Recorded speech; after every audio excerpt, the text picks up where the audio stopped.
Welcome back ناظرین، programme کے اس حصے میں بھی بات چیت کو ہم جاری رکھیں گے. ہمارے ساتھ مدثر توسوی صاحب JUI کے سینئر رہنما اور شوکت بسرا صاحب پاکستان تحریک انصاف کے رہنما ہے. بریک سے پہلے توسوی صاحب میں ایک نکتہ چھوڑ گیا تھا کہ مولانا صاحب نے یہ تجویز پیش کی تھی کہ اس میں سپریم کورٹ بار، پاکستان بار اور وکلا کمیونٹی بھی ہونی چاہیے کہ بڑا سٹیک ہولڈر ہیں وہ، اور اگر وہ نہیں ہوتے تو بات آگے نہیں بڑھتی. تو وہ تو آج شامل نہیں ہوئے، آج تو مشاورت بھی شاید لگتا تھا شاید ابھی ادھوری رہ گئی اور یہ سارا کچھ ہو گیا. تو اس پہ PTI تو کہہ رہی ہے کہ ہماری اگر ملاقات نہیں ہوتی تو ہم شاید آگے نہیں بڑھ سکیں گے. JUI کہاں پہ کھڑی ہوگی؟ کہ دیکھیں جی، میں آپ کی خدمت میں عرض کرنا چاہتا ہوں، میں آپ کو تھوڑا سا ماضی کو اس کے ساتھ کو ریلیٹ کرنا چاہتا ہوں کہ 1973 کو آپ تھوڑا سا ریکال کریں، جب یہ کانسٹیٹیوشن آف پاکستان بن رہا تھا تو اس وقت بھی اپوزیشن کے پاس اتنی عددی اکثریت نہیں تھی اور اس وقت بھی تعداد اپوزیشن کے پاس محدود تھی. لیکن اس کے باوجود جب پولیٹیکل کنسنسس بلٹ اپ ہوا تھا تو پھر اپوزیشن اور حکومت نے برابری کی سطح پر بیٹھ کر وہ 1973 کا کانسٹیٹیوشن بلٹ اپ کیا تھا، اور اس کے بعد آج تک 41 سال ہو گئے. بلکہ میں تو یہ کہتا ہوں کہ جب تکمیل پاکستان اس وقت مکمل ہوئی جب 1974 7 ستمبر کو کانسٹیٹیوشن آف پاکستان کمپلیٹ ہوا، جس میں قادیانیوں کو کافر قرار دیا گیا، اور اس کے بعد تمام تر ہیومن رائٹس کے تمام تر میٹرز اس کانسٹیٹیوشن میں پورے ہوئے. ابھی کہانی یہ ہے کہ جب مولانا نے رات کہا کہ جو بار ایسوسیشنز ہیں وہ بھی پاکستان کے لوگوں کی نمائندگی کرتی ہیں اور ان کا بھی اپنا یہاں پہ اس سارے امینڈمنٹس میں ان پٹ دینا بڑا ضروری ہے، لیکن ہمیں آج تک یہ سمجھ نہیں آ سکی کہ جلدی کیا ہے، آخر جلدی کی وجہ کیا ہے، کیوں نہیں اس کو ٹیبل کیا جاتا پارلیمنٹ کے اندر. سیشن دونوں ایوان زیریں کا بھی سیشن چل رہا ہے، ایوان بالا کا بھی سیشن چل رہا ہے، تو کیوں نہیں اس کو یہاں پہ ڈیبیٹ کرا لیتے؟ کیوں اتنی جلدی پڑی ہوئی ہے؟ صرف ایک سوال نشان یہی ہے اور پوری پاکستانی قوم دیکھ رہی ہے. خالد بھائی، ایک چیز ذہن میں رکھیں، ہم 2025 میں داخل ہو رہے ہیں اور ہمارا جو نوجوان ہے، اور یہ بڑا انفارمیٹو ہے، پاکستان کا نوجوان انفارمیشن ٹیکنالوجی سے لیس ہو چکا ہے، اور پاکستان کے لوگ دیکھ رہے ہیں کہ ہمارے ساتھ کیا ہو رہا ہے اور ہمارے نمائندے پارلیمنٹ میں ہمارے ساتھ کیا کر رہے ہیں، پاکستان کے لوگوں کے لیے کیا پالیسیز اور اسٹریٹجیز بنائی جا رہی ہیں. پاکستان کے لوگ یہ چیز نہیں بھولیں گے کہ یہ جو امینڈمنٹس ہیں ان کے لیے اتنی ارجنسی کیا تھی. یہ بہت بڑا ایک ہمارے لیے آنے والے مستقبل میں یہ سوالیہ نشان ہوگا کہ اگر خدا نہ خواستہ ان امینڈمنٹس پہ کنسنسس بلٹ اپ نہ ہو سکا تو. ایک چیز اور میں پوچھنا چاہوں گا کہ گزشتہ روز ہم نے جب سٹارٹ میں بات کی تھی اور جس میں بسرا صاحب بھی نشاندہی کر رہے تھے، مولانا صاحب نے یہ کہا تھا بڑا واضح الفاظ کے اندر کہ یہ سلسلہ بند ہونا چاہیے، جو ارکان کو اغوا کیا جا رہا ہے یا ان کی فیملیز کو. مفتی عبدالشکور صاحب آپ کے سینیٹر جو ہیں کہ شاید وہ بھی رابطے میں نہیں ہیں، تو ان کے بارے میں کوئی آپ کو اپڈیٹ آئی یا گورنمنٹ کی طرف سے کوئی ایشورنس دی گئی کہ اچھا نہیں یہ نہیں ہوگا، یا ان لوگوں کو واپس بازیاب کروایا گیا، نہیں کروایا گیا؟ اس کی اپڈیٹ کیا ہے، اور اگر وہ سلسلہ جاری رہتا ہے تو پھر آپ کی پارٹی کہاں کھڑی ہوگی؟ دیکھیں خالد بھائی، ان کی فیملی نے مولانا کے گھر آ کے بڑا پریشانی کا اظہار کیا، اور مولانا نے کل جب پریس کانفرنس کی تو اس میں انہوں نے بڑے واضح الفاظ میں کہا کہ یہ سلسلہ بند ہونا چاہیے، اور انہوں نے 16 گھنٹے کا ٹائم دیا. تو 16 گھنٹے میں ابھی کچھ ٹائم باقی ہے، اور حکومت اس کے اوپر جو رات ان کی طرف سے یہ آیا کہ یہ اس کے اوپر بھرپور کام کریں گے، تو آج رات تک ان کو اس کا بھی جواب دینا ہے. میں تو ایک اور طرف آپ کو لے کے جاتا ہوں کہ دیکھیں کون سا ایسا کام ہے جو پارلیمنٹ کے ممبران اسمبلی کو اٹھا کے اور ان سے منوا کے کیا جاتا ہے. اس کا مطلب یہ ہے کہ پھر کوئی ایسی چیز تو موجود ہے جس میں وہ ارکان اسمبلی اپنی مرضی سے اپنا ووٹ کاسٹ نہیں کرنا چاہتے اور ان کو جبراً اور زبردستی ووٹ کاسٹ کرایا جاتا ہے. تو یہ جو فیبریکیٹڈ یہ جو چیزیں ہیں، ہمارے لوگ اس چیز کو ایکسیپٹ نہیں کرتے. اب یہ چیزیں فیبریکیٹڈ انفارمیشن جو ہے یا فیبریکیٹڈ تھنگس جو ہیں، یہ پاکستان کے لوگوں کے لیے ابھی ایکسیپٹیبل نہیں ہے. میں نے پھر آپ کی خدمت میں عرض کرنا چاہتا ہوں کہ ہم 2025 میں قدم رکھنے والے ہیں، اور لوگ ہم سے زیادہ، لوگ پاکستان کی اس پولیٹیکل ایلیٹ سے زیادہ انفارمیشن رکھتے ہیں. بسرا صاحب، ایک بڑا اہم نقطہ جو ہے آرٹیکل 184 اور اسی میں 184(3) ہے، آج خود نوٹسز، وہ سارے معاملات جو ہیں، اور آرٹیکل 199 جو ہائی کورٹس کو پاورز دیتا ہے، اور 184 سپریم کورٹس کو پاور دیتا ہے، اور ان کا جو دائرہ کار ہے سماعت کا براہ راست یہ تعین کرتا ہے. اب یہ جو ڈرافٹ سامنے آیا جس کو کہا جا رہا ہے جی متفقہ طور کے اوپر منظور ہو گیا، فرام ڈے فرسٹ آپ کی جو لیگل کمیونٹی ہے، آپ کی جو سیاسی جماعتیں ہیں، جو سول سوسائٹی ہے، ہر طبقہ فکر ان دو کے اوپر بڑی تشویش کا اظہار کر رہا تھا کہ اگر ان کو آپ ختم کرتے ہیں یا پاور ریڈیوس کرتے ہیں تو پھر تو سپریم کورٹ، ہائی کورٹ کو آپ بنیادی انسانی حقوق میں آپ کھلی چھٹی دے رہے ہیں ریاست کو یا اداروں کو کہ جو مرضی کرتے پھریں، ان کو کوئی پوچھنے والا ہی نہیں ہوگا. تو اس میں تو ابھی بھی موجود ہے اور وہ کہہ رہے ہیں نہیں یہ متفقہ طور کے اوپر منظور ہوا ہے. خالد جمیل صاحب، بہت ہی آپ کا اہم سوال ہے، لیکن میں اس سے پہلے ایک بہت اہم بات کرنا چاہتا ہوں. دیکھیں، جو کچھ 2 سال سے پاکستان میں ہو رہا ہے، ہم سب سے پہلے پاکستانی اور اس کے بعد میں اور مدثر بھائی دونوں پنجاب میں رہتے ہیں، اور پنجاب بڑا بھائی ہے، بڑا صوبہ ہے. لیکن یقین مانیں، جس طرح پنجاب میں ہماری ماں بہنوں کو اٹھایا گیا، کاروبار بند کیے گئے، ہمارے گھروں میں ریڈ کیا گیا، چار دیواری کا تقدس پامال ہوا، تو یقین مانیے اب میں بلکہ شرمندہ ہوں پنجاب میں رہتے ہوئے. پنجاب میں بڑا میں کہہ رہا ہوں صوبہ ہے، اور ہم شرمندہ ہیں کن سے؟ ہم شرمندہ ہیں پختونوں سے،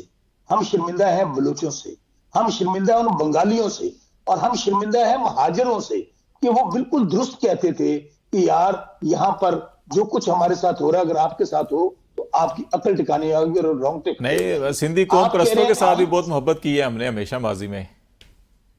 میں سب کا کہہ رہا ہوں، میں کہہ رہا ہوں کہ جو کچھ پنجاب میں اب پتا چلا ہے کہ ان کے ساتھ خواہ وہ پختون ہیں، خواہ بلوچ ہیں، خواہ مہاجر ہیں، کیا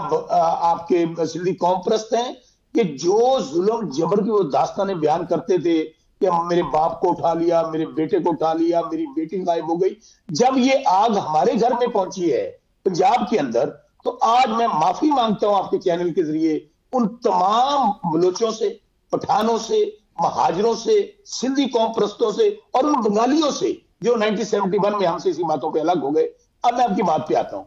آپ کہہ رہے ہیں کہ یہ ترامیم، مجھے بتائیے کہ جب یہ موجود ہیں آئین کے اندر تو پھر کیا ہو رہا ہے؟ کیا اس آئین پر عمل ہو رہا ہے؟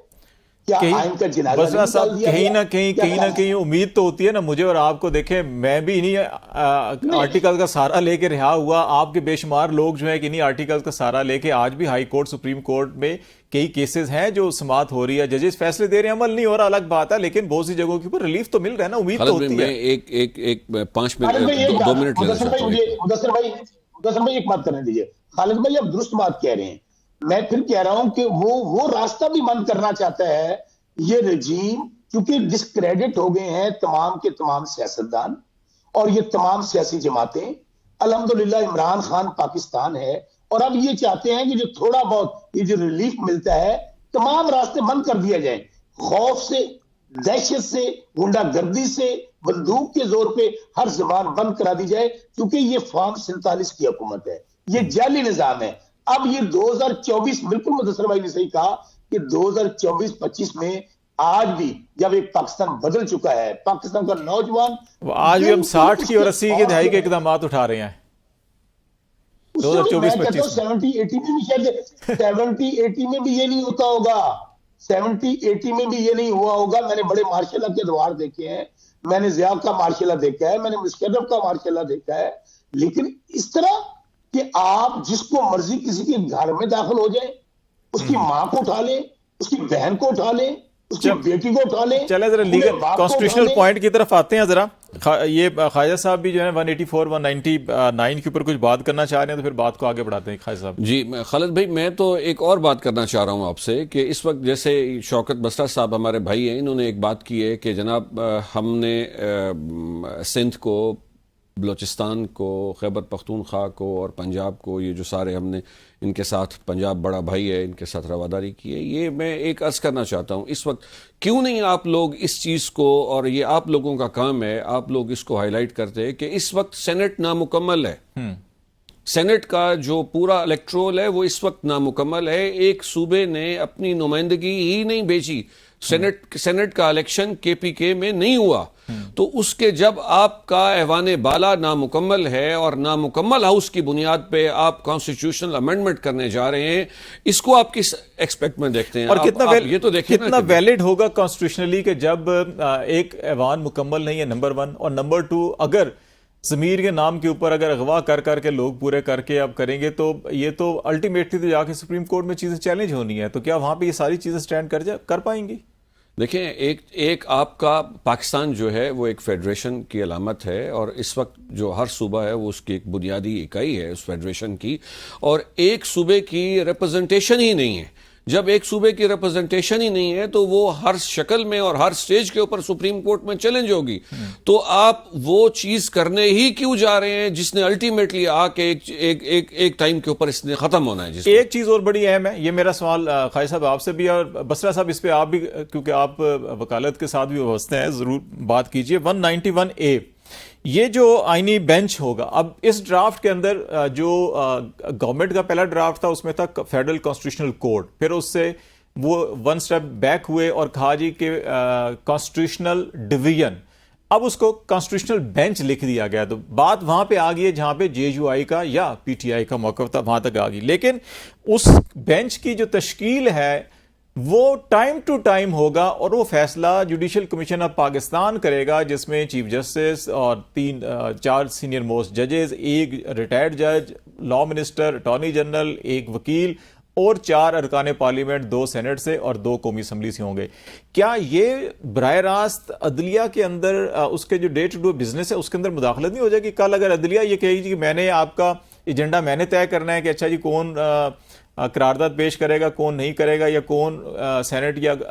اسپیکر کی جگہ جو پینل آف چیئرمین ہم بنائیں گے, آپ نہیں بنا سکتے, تو یہ براہ راست مداخلت نہیں ہو رہی؟ اس کو بھی کیا کہا جا رہا ہے جی متفق ہے یہ بھی کہ پی ٹی آئی اور جے یو آئی بھی اس کے اوپر متفق ہیں؟ نہیں بالکل قطعی جی دو رائے خالد بھائی, یہی ایک بات تھی جس پہ رات مولانا فضل الرحمان صاحب نے یہ کہا تھا کہ جب آپ اس کو خصوصی کمیٹی کو آپ ایکسپینڈ کریں اور اس میں آپ بار ایسوسیشنز کے جو ریپرزنٹیٹیوز ہیں ان کو شامل کریں کہ کل کو یہ چیزیں